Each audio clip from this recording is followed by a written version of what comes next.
get into today's content. So a couple of things. For one, always going to start comedic. Two, then we're going to get into some sort of top 10, top five or countdown. Three, then we're going to get into some hot topic that exists, and then we'll finish with our sound off. So for the comedy today, um, is going to be all about the messenger versus the message and what people are attacking, whether it be on Twitter, whether it be in the media, whether it be feedback in general. Um, because one of the people that we're friends with in this space actually had candidly one of the more epic clapbacks that you could have because the messenger rather than the message was being attacked. And he really caught a stray because he wasn't even in the initial conversation whatsoever. But I leave it to you and digress to your stance on this. Yeah, I think we both know this guy, and I think most people watching this or listening to this will know who we're talking about. But Jamie Shaw was involved with just some funny Twitter situation this past weekend. Ron Edwards initially tweeted, why are people people evaluating basketball who weren't high level basketball players, which is always a controversial topic that Mhm. comes up from time to time, and people have varying opinions on it. I think we can delve into that a little later, but and then Wes Sancho uh, quote tweets it and says Jamie Shaw and Andrew Slater collect a check and they probably couldn't hit two corner threes in a row. And I think he later clarified his overarching Right. point was Yes. that you don't have to be a high level player to still be a high level evaluator, or still be paid or at a high level in the space, or Right. be well respected or what have you. But that said, before that, I think that was even clarified. Jamie goes out and it later posts the timestamp too, and goes and hits three threes in a row with no cut in the camera. So it was just a funny exchange. And again, Sancho later or was within the replies commenting that he was not against those guys. He was just saying you can be a high level evaluator and you Right. don't have to be a high level player. I hate for him that that clarification is lost because it is so often lost. Giving an example from like just a recent podcast, have you seen this, like the controversy and the beef between Cam Newton and Ryan Clark? Yeah, I mean a little bit of it. I've just been seeing the whole kind of Cam Newton, Jalen With Hurts related and to that's silly Jalen to me. Hurts. Yeah, like he's saying that Jalen Hurts is not a top 10 quarterback, and then he clarifies it by saying like, well, he's not able to showcase if he is top 10 because the Eagles are so freaking good.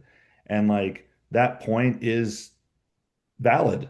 Like that, candidly, like that is kind of a valid point. You don't think that that's a valid point that I because of the mean, talent of his yes and roster? no. It's not just. I mean, there have been 4,000 yard passers, 4,500 yard passers on great teams. So it's not on Super Bowl winning teams. So it's not to say that. Um, Well, he was a 2,900 yard passer. look at the receivers he has. I mean, that it's not like it's No, but impossible. Or that's his point. That's his point is that like he's not even able to showcase his greatness because of how good the people are around him. And like regardless of whether or not we disagree with that, the reality was that Ryan Clark came on ESPN, like the morning show, right? And starts saying things directly about Cam Newton. And that's what made me really think of this point is it's like when we're trying to make an argument, a debate, like let's focus on the original question. Let's not bring up names. Let's not do like we don't need to do all that. Like that is not a necessary part of this topic. What I feel is kind of lost within this is in the original question, if you didn't play high level, does that give you the right to scout high level? There's only a finite number of people who have played at the highest level of basketball. So like we're not just going to use that subsection of people to do all these like to me, I think what's lost in this is that you have to do blank to be blank. And that to me is not accurate. Um, what do you feel about that? Like to me, that just seems odd to me, that stance. no, no, I think we see this in all types of professions. It's not like we see it. you don't have to have broken bones to perform surgery. You know what I'm saying? So it's not Mhm. like um, it applies in a lot of facets in life. I think a lot of expertise comes from just being around the game too, and just general knowledge of the game, and being a high level player.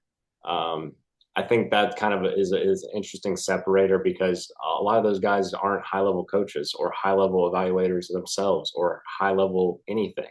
I mean, Michael Jordan, anything he touched died outside of when he played. He was terrible. He Right. was one of the worst general managers and owners in history of sports. So I just think it's something that it's an interesting dialogue, but again, it's something that comes up every few years, and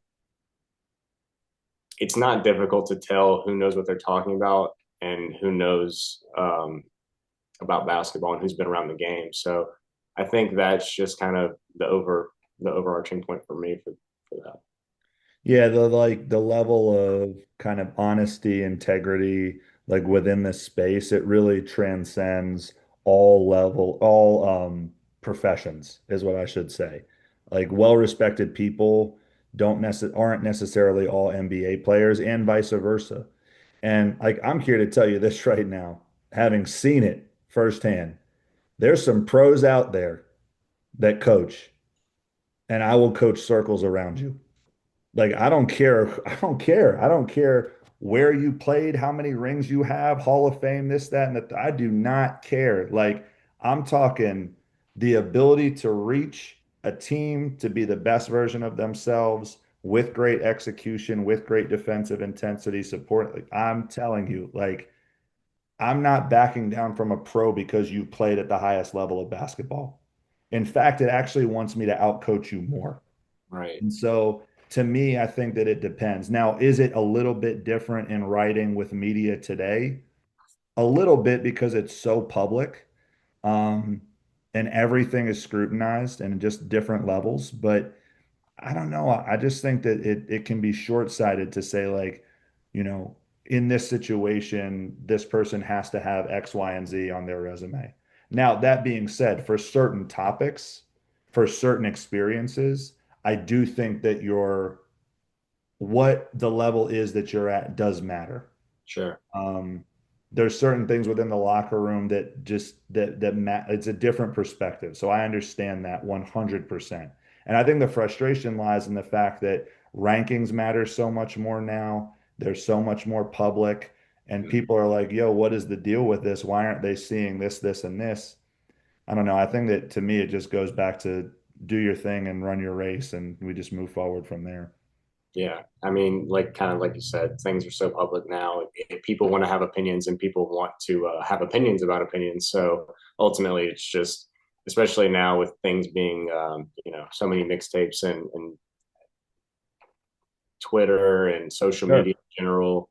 Um, it's easy to get caught up in all of it. No, I 100% agree. I hate that messages are lost when it is caught up.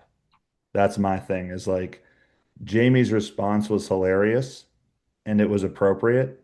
But for Wes, like I hate that what the way that he clarified it couldn't have even been heard, if that Right. makes sense, right? Right. Yeah. And that's not fair to him either. So, you Well, know, hey, 200 people potentially could hear that. right, right. Yeah. At least they'll know what we know. That's perfect. Let's get into the next topic. So